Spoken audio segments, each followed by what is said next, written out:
Sunugan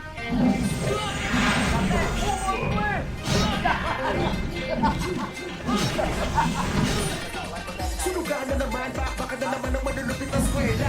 Pagaling na lang sa akin, isip mo ba na sa pwersa, tara na mag-engage ka. Huwag mo kalimutan ng tingin sa tsaka. Tsaka mga kapitin sa likod, tsaka mga brawler nasa harap, tara na. Ganito ang magbaka, dito sa Yokara. Tumat matuwang ang looban, nakikita matindi ang kashtuhan. Patalasan ng utak ko, paano ko ubusin ang mga paparating na nakalaban. Hindi dito ko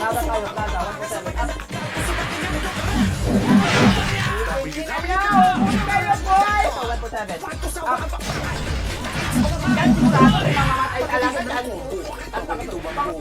Mag-isa yun ng todo para maranasan mo ang pumatay ng solo.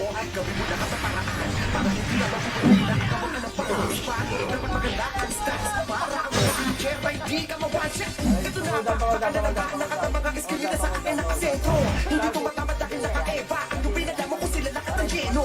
Puta na pakaganda naman ang tempo. Lahat ng mga kita sa likod ko. Kaya ang mga pinakalaman na siguro bumukupusin dahil ang ganda ng pwesto. Ganito ang bakbaka dito sa Yokara.